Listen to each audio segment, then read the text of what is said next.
तर एका बाजूला आपण बघितलं संतोष देशमुख यांची मुलगी वैभवी हिने लवकरात लवकर या संदर्भात कारवाई पूर्ण करून माझ्या वडिलांच्या हत्येकरांना फाशीची शिक्षा द्या, कठोरात कठोर शिक्षा द्या अशी मागणी तिने केलेली।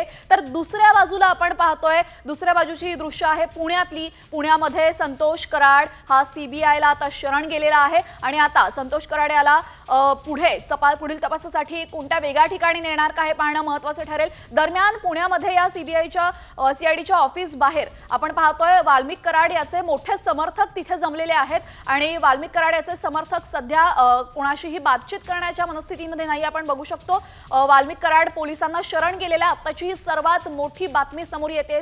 त्यानंतर आता वाल्मिक कराड याची नक्की कशा पद्धतीने चौकशी होणार आणि या चौकशीअंती नेमकं काय निष्कर्ष निघणार हे पाहणं महत्त्वाचं ठरेल। दरम्यान वाल्मिक कराड हा एका खंडणी प्रकरणामध्ये शरणागती पत्करत असल्याचंही समजतंय। कोणत्याही पद्धतीने हत्येशी संबंध नसल्याचं वारंवार सांगण्यात येतंय आणि एका बाजूला आपण स्क्रीनवर पाहू शकतो हे सर्व वाल्मिक कराडचे समर्थक आहेत। आज सकाळपासूनच ते बीडमधून पुण्यामध्ये आलेत।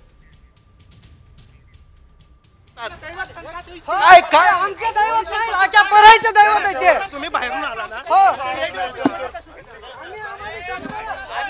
कार्यकर्ते आहोत, आम्हाला एवढं पुढारी सरकार देऊ नका। आम्ही कार्यकर्ते काल होता उद्या होता आपण जसं बघतोय की जरी कार्यकर्ते इथे दाखल झालेले आहेत तरी त्यांचं म्हणणं आहे वाल्मिक कराड याचे समर्थक आपण बघितले कोणताही गुन्हा केलेला नाहीये असं ते म्हणतायत आणि बीडवरून आज सकाळपासूनच ते आलेले आहेत। आपण पाहू शकतो वाल्मिक कराड पोलिसांना शरण गेले आणि त्यानंतर कार्यकर्त्यांना काही प्रमाणात कोणी मारहाण करत असल्याची दृश्य सुद्धा आपल्याला दिसतात। दुसऱ्या बाजूला वाल्मिक कराड याची चौकशी आता सुरू झालेली आहे। वाल्मिक कराडच्या चौकशीअंती नक्की काय निष्कर्ष निघणार, तपासामध्ये कोणकोणते धागेदोरे आता समोर येणार हे पाहणं महत्त्वाचं ठरणार आहे। वाल्मिक कराड याने एक व्हिडिओ त्याआधी जारी केलेला आणि अत्यंत महत्त्वाचा असा हा व्हिडिओ म्हणायला पाहिजे, कारण की वाल्मिक कराड यांनी त्यामध्ये असं म्हटलेलं आहे की माझा कोणत्याही खुनाशी संबंध नाही असं त्याने सांगितलेलं आहे। मी शरण जातोय मात्र शरणागती पत्करतोय मात्र माझा कोणत्याही खुनाशी संबंध नाहीये आणि जर तसं घडलंच या संदर्भात कोणतीही धागेदोरे जर हाती लागले, मी जर आरोपी ठरलो तर न्यायदेवता जी शिक्षा देईल ती मान्य करण्यास तयार असल्याचं